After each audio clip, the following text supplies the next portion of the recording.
ನೇರ ಸಂಪರ್ಕದಲ್ಲಿ Bigg Boss contestant Diwakar ಲಭ್ಯಗೊಂಡಿದ್ದಾರೆ. ಎಸ್ ದಿವಾಕರ್ ಅವರೇ, ಪ್ರಥಮವಾಗಿ ತಮ್ಮ ಹೊಸ ಸಿನಿಮಾ ಕೂಡ ಬರ್ತಾ ಇದೆ, ಅದಕ್ಕೆ ನಾನು ವಿಷಯ ಹೇಳ್ತಾ ಇದ್ದೀನಿ. ಈ ಕ್ಷಣ ಮೊನ್ನೆ ಒಂದು ಪೋಸ್ಟರ್ ಗಮನಿಸ್ತಾ ಇದ್ದೆ. ನನ್ನ ಧ್ವನಿ ಕೇಳಿಸ್ತಾ ಇದೆಯಾ ತಮಗೆ? ಎಸ್ ಎಸ್ ಎಸ್ ದಿವಾಕರ್ ಅವರೇ, ಏನಂತಂದ್ರೆ ಆಕ್ಚುಲಿ ಅದು ನಮ್ಮ ಮನೆ ಅಲ್ಲ ಸರ್, ಅದು ಓಕೆ. ನಾನು ಮೈಸೂರಿಗೆ ಒಂದು ಯಾವ್ದೊಂದು ಶೂಟಿಂಗ್ ಪರ್ಪಸ್ ಬಂದಿದೆ. ಓಕೆ, ಬಂದು ಒಂದು 2 days ಆಯ್ತು. ಓಕೆ, ಮೊನ್ನೆ ಬಂದು ನಮ್ಮ ಮಾಮೂಲಿ ಫೇವ್ರೇಟ್ ಒಂದೇ ಜಾಗದಲ್ಲಿ ಬರೋದು. ಯಾವತ್ತೇ ಬಂದು ಒಂದು ಹೋಟ್ಲ್ ಇದೆ, ಫೋನ್ ಮಾಡಿದ ತಕ್ಷಣ ಅಲ್ಲಿ ಯಾವಾಗ್ಲೂ ನಮ್ಗೆ ಬರ್ತಾನೆ. ನಾನೊಂದು 12 ವರ್ಷದಿಂದ ನಾನು ಪರ್ಮನೆಂಟ್ ಕಸ್ಟಮರ್ ಇಲ್ಲಿ ಹೋಟ್ಲಿಗೆ.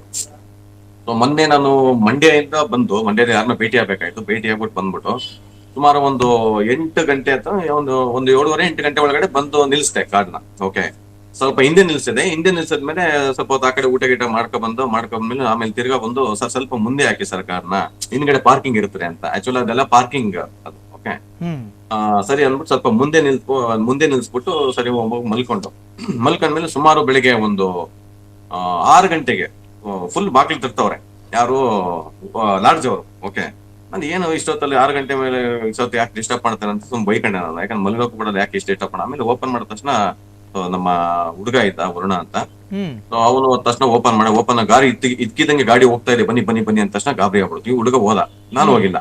ಫಸ್ಟ್ ಹೋದ ತಕ್ಷಣ ನಮ್ಮ ಹುಡುಗ ಹೋಗಿ ನೋಡಿದ ತಕ್ಷಣ ಒಂದ್ 2 ನಿಮಿಷ ನೋಡಿ ಅವನಿಗೆ ಗಾಬರಿಯಾಗಿ ಬಂದು ತಿರ್ಗಾ ನನ್ನನ್ನ ತಡ್ತವನೆ. ಸರ್ ಇದು ಬನ್ನಿ ಸರ್ ಏನೋ ಯಾಕೋ ಇಷ್ಟು ಅರ್ಜೆಂಟ್, ಗಾಡಿ ಆಟೋಮೆಟಿಕ್ ಹೋಗಿದೆ ಸರ್, ಹೋಗ್ಬಿಟ್ಟು ಇನ್ನೊಡೆ ಟಚ್ ಮಾಡಿದೆ ಬೈಕಿಗೆ ಅಂತ ತಕ್ಷಣ ನನಗೆ ತಕ್ಷಣ ಗಾಬರಿಯಾಗಿ ಹೆಂಗೆ ಕೀ ನೋಡ್ತೀನಿ, ಕೀ ನನ್ನ ಹತ್ರ ಐತೆ. ಹೆಂಗ್ ಕೀ ಇಲ್ದಾಗ ಹೆಂಗ್ ಗಾಡಿ ಹೋಗುತ್ತೆ, ಏನೋ ಸುಳ್ಳು ಹೇಳ್ತಾರ. ಬಂದ್ ನೋಡಿದ ತಕ್ಷಣ ಸರ್ ಅಲ್ಲಿ ಲಾಡ್ಜದ್ದು ಮಾಲೀಕರಿದ್ರು, ಅವರೇ ಪಾಪ ಅವ್ರ ಬೈಕಿಗೆ ಟಚ್ ಮಾಡಿರೋದು. ಓಕೆ, ಟಚ್ ಮಾಡಿದ ತಕ್ಷಣ ಅವ್ರು ಒಳಗಡೆ ಎಲ್ಲ ನೋಡೋದಂತೆ, ಎಲ್ಲ ಹ್ಯಾಂಡ್ ಬ್ರೇಕ್ ಮತ್ತೆ ಇವೆಲ್ಲ ಹಾಕಿತ್ತು. ನಾನು ಫಸ್ಟ್ ಬಂದ ತಕ್ಷಣ ನಾನು ಕಾರ್ನ ಲಾಕ್ ಓಪನ್ ಮಾಡಿದ ತಕ್ಷಣ ಫಸ್ಟ್ ಡೋರ್ ಓಪನ್ ಮಾಡಿ ಫಸ್ಟ್ ನಾನು ನೋಡಿದ್ದು ಗೇರ್ ಅಲ್ಲಿ ಇದೆಯಾ ಅಂತ. ಫಸ್ಟ್ ಗೇರ್ ಅಲ್ಲಿ ಇತ್ತು.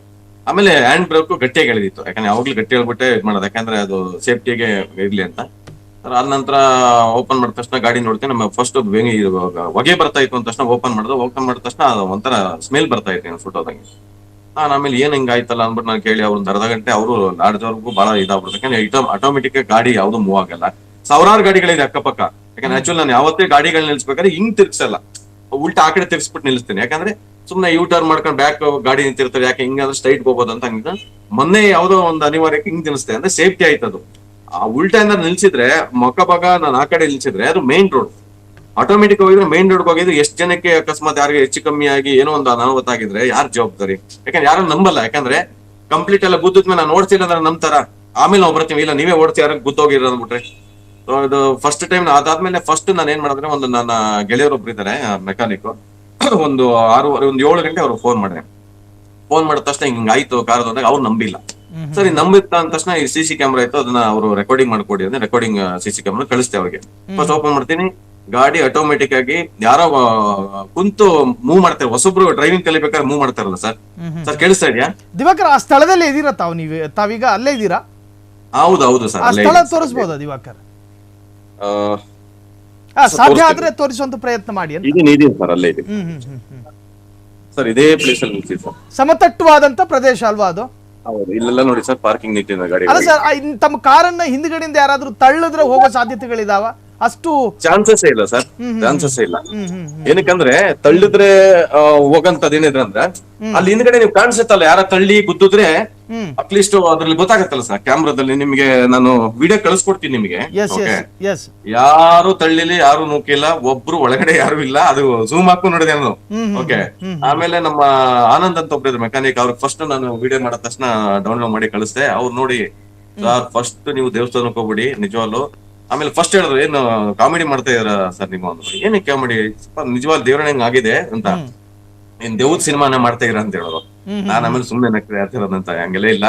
ನೋಡಿದ ತಕ್ಷಣ ಗಾಡಿ ಆಮೇಲೆ CC ಕ್ಯಾಮ್ರಾ ನೋಡ್ಬೇಕಾದ್ರೆ ಫಸ್ಟ್ ಗಾಡಿ ಹೊಸಬ್ರು ಓಡಿಸ್ತಾರಲ್ಲ ಸರ್, ಹೊಸಬ್ರು ಯಾರು ಡ್ರೈವಿಂಗ್ ಕಲಿಬೇಕಾರೆ ಗಾಡಿ ಓಡಿಸ್ಬೇಕಾದ್ರೆ ಮೂವ್ ಮಾಡ್ಬಿಡ್ತಾರೆ ನೋಡಿ.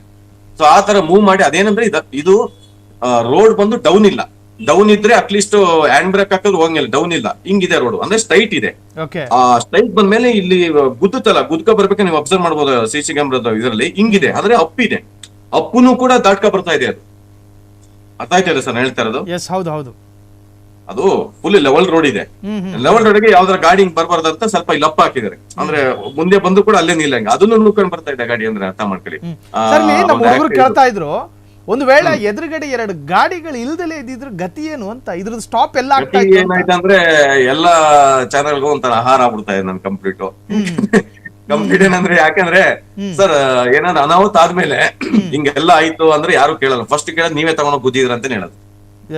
ಈಗ ರಸ್ತೆ ಹಿಂಗ್ ನಿಲ್ಸಿರೋ ಒಂದ್ ಕಡೆ ಯಾವ್ದೋ ಸ್ಕೂಲ್ ಮಕ್ಳು ಹೋಗ್ತಾ ಇದ್ರು ಒಂದ್ ಕಡೆ, ಅಟ್ಲೀಸ್ಟ್ ಆಟೋಮೆಟಿಕ್ ಆಗಿ ಹೋಗಿ ಒಂದಷ್ಟು ಜನ ಮಕ್ಳು ಒಂದೇ ಸರ್ ನಡ್ಕೊಂಡು ಹೋಗ್ಬೇಕಾದ್ರೆ ಯಾರು ಗುದ್ದಿದ್ರೆ ಯಾರು ಜವಾಬ್ದಾರಿ ಸರ್? ಮೇನ್ ಅದು ಜವಾಬ್ದಾರಿ ನಾನೇ ಆಗ್ತೀನಲ್ವಾ ಕಂಪ್ಲೀಟ್. ಈಗ ನಾನು ಓಡಿಸಿಲ್ಲ, ಗಾಡಿ ಆಟೋಮೆಟಿಕ್ ಹೋಗಿದೆ ಅಂದ್ರೆ ಯಾರ ನಂಬ್ತಾರ? ಅದಷ್ಟು ನಾನು ತುಂಬಾ ಚೆನ್ನಾಗಿ. ಆಮೇಲೆ ನಾನು ಕಾರ್ ತಗೊಂಡಲ್ಲ ಸರ್ ಶೋರೂಮ್ ಅಲ್ಲಿ, ಅಲ್ಲಿಗೂ ಫೋನ್ ಮಾಡಿದೆ, ಸರ್ ಹಿಂಗ್ ಆಯ್ತು ಸರ್, ಈ ತರ ಗಾಡಿ ಇದ್ಕಿದಂಗೆ ಮೂವ್ ಆಯ್ತು, ಹಿಂಗ್ ಆಯ್ತು ಅಂತ ಅವ್ರಿಗೆ ಕಂಪ್ಲೀಟ್ ಫಸ್ಟ್ ವಿಡಿಯೋ ಎಲ್ಲ ಕಳಿಸಿ ಆಮೇಲೆ ಅವ್ರ ಸರ್ ದಯವಿಟ್ಟು ಇವತ್ತವರೆಗೂ ಕೋಟ್ಯಾಂತರ ಕಾರ್ಗಳಲ್ಲಿ ಯಾವ್ದು ಇವತ್ತು ಹಂಗ ಆಗಿಲ್ಲ, ನಾನಂತೂ ಎಲ್ಲೂ ಕೇಳಿಲ್ಲ. ಓಕೆ ಯಾವ್ದು ಆಗ ಅಂತ ಇದಿಲ್ಲ ಅಂದಾಗ ಮತ್ತೆ ಹೆಂಗಾಯ್ತು ಅಂದ್ರೆ ನಾನೇನಾದ್ರು ಸುಳ್ಳು ಹೇಳ್ದಂಗ ಆಗತ್ತೆ. ಹೆಂಗಾಯ್ತು? ಅದಕ್ಕೆ CC ಕ್ಯಾಮ್ರಾ ಏನೋ ಇದ್ದಿದ್ಕೆ ಓಕೆ, ಅದಿಲ್ಲ ಅಂದಿದ್ರೆ ಹೆಂಗ್ ನಮ್ಸಕ್ ಆಗ್ತಾ ಇದೆ ಕಂಪ್ಲೀಟ್. ನಿಮ್ಮ ಅಪಾರ್ಟ್ಮೆಂಟ್ ನ ಓನರ್ ಏನ್ ಹೇಳ್ತಿದ್ದಾರೆ ದಿವಾಕರ್? ಸರ್ ಅಪಾರ್ಟ್ಮೆಂಟ್ ಇಲ್ಲ ಸರ್, ಇದು ಹೋಟೆಲ್ ಸರ್, ಹೋಟೆಲ್. ಓಕೆ ಆ ಹೋಟೆಲ್ ನ ಓನರ್ ಏನು ಹೇಳ್ತಿದ್ದಾರೆ ಸರ್? ಅವ್ರಿಗಂತೂ ಆಶ್ಚರ್ಯ ಸರ್. ಅವ್ರಂತೂ ನಾನು ಫಸ್ಟ್ ಬಂದ ತಕ್ಷಣ ಅವ್ರ ಒಂದ್ 5-10 ನಿಮಿಷ ಒಂದ್ 5 ನಿಮಿಷ ಮಾತಾಡಕ್ ಹೋಗಿಲ್ಲ, ಬಾರಿ ಯೋಚನೆ ಮಾಡ್ತಾರೆ. ಹೆಂಗೆ ಸರ್ ನನ್ ಕಾರು ಇದೆ, ನಾನು ಇಷ್ಟ ದಿನ ನೋಡ್ತೀನಿ, ಯಾವುದೇ ಕಾರಣಕ್ಕೆ ಇಲ್ಲಿ ಇಷ್ಟು ಗಾಡಿ ನಿಂತಿದೆ, ಯಾವತ್ತು ಹೋಗ್ದಾರ ಕಾರು, ನಿಮ್ ಕಾರ್ ಯಾಕೆ ಹೋಗುತ್ತೆ ಅಂತ ಅದೇನೆ ಯೋಚನೆ ಮಾಡ್ತಾ ಇದ್ರು. ನಾನೇನ್ ಮಾಡಿದೆ ಅಂದ್ರೆ ಫಸ್ಟ್ ಓಪನ್ ಮಾಡಿದ ತಕ್ಷಣ ಹ್ಯಾಂಡ್ ಬ್ರೇಕ್ ಎಲ್ಲ ನೋಡ್ಬಿಟ್ಟು ಬಾನೆಟ್ ಓಪನ್ ಮಾಡಿದೆ. ಇವರು ಸ್ಮೋಕ್ ಬರ್ತಾ ಇತ್ತು ಅಂತ ಕಂಪ್ಲೀಟ್ ಅದ್ ನೋಡಿದ್ರೆ, ಹೊಗೆ ಬರ್ತಾ ನೋಡಿದ ತಕ್ಷಣ ಒಂದ್ ಸ್ಮೆಲ್ ಬರ್ತಾ ಇತ್ತು. ಸ್ಮೆಲ್ ಬಂತು ಸರಿ. ಆಮೇಲೆ ನಾನು ಏನ್ ಮಾಡಿದ್ರೆ ಗಾಡಿನ ಸ್ವಲ್ಪ ಹಿಂದೆ ಹಾಕಿದೆ, ಹಾಕ್ಬಿಟ್ಟು ಸ್ಟಾರ್ಟ್ ಮಾಡಿದೆ. ಸ್ಟಾರ್ಟ್ ಆಯ್ತು ಸರಿ. ಸ್ಟಾರ್ಟ್ ಆಯ್ತಲ್ಲ ಅಂದ್ಬಿಟ್ಟು ನಾನು ರಿವರ್ಸ್ ತಗೊಂಡು ಒಂದ್ ರೌಂಡ್ ಓಡಿಸ್ ಬಂದೆ. ಬಟ್ ಆರಾಮಾಗೋಯ್ತು ಕಾರು. ಏನು ಒಂಚೂರು ಗಾಡಿ ಹಂಗೇನೋ ಸುಟ್ಟೋದಾಗ ಆದ್ರೆ ಗಾಡಿ ಅಟ್ಲೀಸ್ಟ್ ನಿಂತೋಗ್ಬಿಡ್ತಾ ಇತ್ತು, ಏನು ಇಲ್ಲ, ಆರಾಮಾಗೋಯ್ತು. ಹೋದ ತಕ್ಷಣ ಒಂದ್ 10 ಜನಕ್ಕೆಲ್ಲ ನಾನು ಕಂಪ್ಲೀಟ್ ಎಲ್ಲಾರ್ಗು ಹೇಳಿದೆ. ಬಟ್ ಯಾರು ಅದನ್ನ ನಂಬ್ಲಿಕ್ಕೆ ಸಾಧ್ಯ ಇಲ್ಲ, ಯಾಕಂದ್ರೆ ಆಟೋಮೆಟಿಕ್ ಗಿರೋ ಗಾಡಿ ಹೆಂಗ್ ಸ್ಟಾರ್ಟ್ ಆಗುತ್ತೆ? ಅಟ್ಲೀಸ್ಟ್ ಹೊಸದಾಗಿ ನೀವು ನಾರ್ಮಲ್ ಆಗಿ ಇಟ್ಬಿಟ್ಟು ಸ್ಟಾರ್ಟ್ ಮಾಡೋದು ಕೂಡ ಕ್ಲಚ್ ಇದ್ರೆ ಗಾಡಿ ಸ್ಟಾರ್ಟ್ ಆಗಲ್ಲ. ಕ್ಲಚ್ ಹಿಡಿಲೇಬೇಕು, ಅದು ಗೇರ್ ಹಾಕಿದ್ಮೇಲೆ ಕ್ಲಚ್ ಹಿಡಿದ್ರೆ ಗಾಡಿ ಸ್ಟಾರ್ಟ್ ಆಗಲ್ಲ ಸರ್. ಆಗ್ತದ ಸರ್? ಖಂಡಿತ ಸಾಧ್ಯ ಇಲ್ಲ ಅಲ್ವಾ? ಸ್ಟಾರ್ಟ್ ಆಗೋದಲ್ದೆ ಅದು ಮೂವ್ ಆಗಿ ಬಂದಿದೆ. ಅದು ಮೂವ್ ಅಂತಂದ್ರೆ ಏನೋ ಸ್ಲೋ ಆಗೇನೋ ನಾರ್ಮಲ್ ಆಗಿ ಬಂದಿರುವಾಗ ನೀನು ಬಂದಿರೋ ಫೋರ್ಸ್ ಹಂಗೆ ನೋಡಿ ಸರ್ ಗೊತ್ತಾಗತ್ತೆ. ಸಪೋಸ್ ನಾನು ಏನಾದ್ರು ಉಲ್ಟಾ ನಿಲ್ಸಿರೋ ಗಾಡಿ ಆಟೋಮೆಟಿಕ್ ಆಗೋದು ಯಾವ ಕಾರು ಗೊತ್ತಾಯ್ತೋ ಇಲ್ಲಾಂದ್ರೆ ಯಾವ ಜನಕ್ಕೆ ಗೊತ್ತಾಯ್ತು ಅಂತ ನನಗೆ ಅದು ಹೇಳಕ್ಕೆ. ದಿವಾಕರ್, ಈ ಸುದ್ದಿ ನಮಗೆ ಲಭ್ಯ ಆದ ಕ್ಷಣದಲ್ಲಿ ನಾವೊಂದಷ್ಟು ಎಕ್ಸ್ಪರ್ಟ್ಗಳ ಜೊತೆ ಅಭಿಪ್ರಾಯವನ್ನ ಕಲೆಕ್ಟ್ ಮಾಡಿದ್ವಿ. ಕಾರಣ ನಮ್ಮ ಸಮಾಜ ಈ ಮೌಢ್ಯಗಳಿಗೆ ಬಲಿಯಾಗ್ತವೆ. ನಾಳೆ ದಿನ ಬರಬಹುದು ದಿವಾಕರ್ ಕಾರ್ ಪಾರ್ಕಿಂಗ್ ಏರಿಯಾದಲ್ಲಿ ದೆವ್ವದ ಉಪದ್ರವ ಇತ್ತು ಅಂತ ಹೇಳಿ. ಹಾಗಾಗಿ ನಾವು ಎಕ್ಸ್ಪರ್ಟ್ ಜೊತೆ ಒಂದು ಕ್ಲಾರಿಟಿ ತಗೊಂಡ್ವಿ. ಎಕ್ಸ್ಪರ್ಟ್ ಹೇಳ್ತಾರೆ ಈ ತರಹದ ಟೆಕ್ನಿಕಲ್ ಇಶ್ಯೂಸ್ ಇರೋ ಸಾಕಷ್ಟು ವಿಚಾರಗಳನ್ನು ನಾವು ಗಮನಿಸಿದ್ದೀವಿ. ಕೆಲವೊಮ್ಮೆ ಆಗ್ಬಿಡ್ತವೆ. ಅದು ಎಲ್ಲಿವರೆಗೂ ಅಂತ ಹೇಳಿದ್ರೆ ಆಶ್ಚರ್ಯ ಮೂಡಿಸೋ ರೀತಿಯಲ್ಲೂ ಕೂಡ ತಾಂತ್ರಿಕ ದೋಷಗಳು ಕಂಡು ಬರ್ತವೆ ಅಂತ. ಸೊ ಏನೋ ಒಂದು ಟೆಕ್ನಿಕಲ್ ಇಶ್ಯೂ ಆಗಿರ್ಬೋದು, ಮೊದಲು ಅದನ್ನ ತೋರಿಸ್ಬಿಡಿ ಒಳ್ಳೆ ಡಾಕ್ಟರ್ ಜೊತೆ. ನಾನೇನಿಲ್ಲ, ಫಸ್ಟ್ ಸರ್ ಏನಂದ್ರೆ ಒಂದ್ ರೌಂಡ್ ಔಟ್ ಬಂದ ತಕ್ಷಣ ನಿದ್ದೆ ಬಂದು ಎಲ್ಲಾರು ವಿಡಿಯೋ ಕಳಿಸ್ತೆ ಫಸ್ಟ್. ಆಮೇಲೆ ನನ್ನ ವೈಫ್ ಫೋನ್ ಮಾಡಿದೆ, ವೈಫ್ ಫಸ್ಟ್ ನೀವು ಗಣೇಶನ್ ಟೆಂಪಲ್ ಹೋಗಿ ಫಸ್ಟ್ ಒಂದು ಪೂಜೆ ಮಾಡಿಸಿ ಸನ್ನಿಧಾನ ಹೋಗಿ ನಾನು ಪೂಜೆ ಮಾಡ್ತೀನಿ. Thank you. ಜೊತೆಗೆ ದಿವಾಕರ್ ಅವರ ತಮ್ಮ ಹೊಸ ಚಿತ್ರದ ಪೋಸ್ಟರ್ ಕೂಡ ಗಮನಿಸ್ತಾ ಇದೆ, ಭೈರಾ ಅನ್ನುವಂತ ಸಿನಿಮಾ. ಒಳ್ಳೇದಾಗ್ಲಿ, ಭಗವಂತ ಒಳ್ಳೇದ್ ಮಾಡ್ಲಿ ಅಂತ ಹೇಳಿ ಫ್ರೀಡಂ ಟಿವಿ ಕಡೆಯಿಂದ ನಾವು ಕೂಡ ಹಾರೈಸ್ತಾ ಇದೀವಿ. ದಿವಾಕರ್, ಇಷ್ಟೊತ್ತು ಫ್ರೀಡಂ ಟಿವಿ ಜೊತೆ ಮಾತನಾಡಿದ್ದಕ್ಕೆ ಧನ್ಯವಾದ ತಮಗೆ.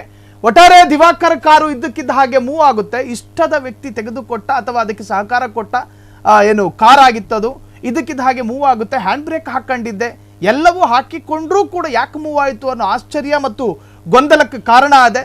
ಸೊ ಕಟ್ಟಕಡೆಯದಾಗಿ ಎಕ್ಸ್ಪರ್ಟ್ಗಳು ಅದು ಟೆಕ್ನಿಕಲ್ ಇಶ್ಯೂ ಅಂತ ಹೇಳಿದ್ದಾರೆ. ಮೌಢ್ಯಗಳಿಗೆ ಬಲಿಯಾಗಬೇಡಿ ಅಂತ ನಾವು ಹೇಳ್ತಾ ಇದ್ವಿ. ಕ್ಷಣ ಕ್ಷಣದ ಸುದ್ದಿಗಳಿಗಾಗಿ ಫ್ರೀಡಂ ಟಿವಿ ಸಬ್ಸ್ಕ್ರೈಬ್ ಮಾಡಿ, ಲೈಕ್ ಮಾಡಿ ಹಾಗೂ ಫಾಲೋ ಮಾಡಿ.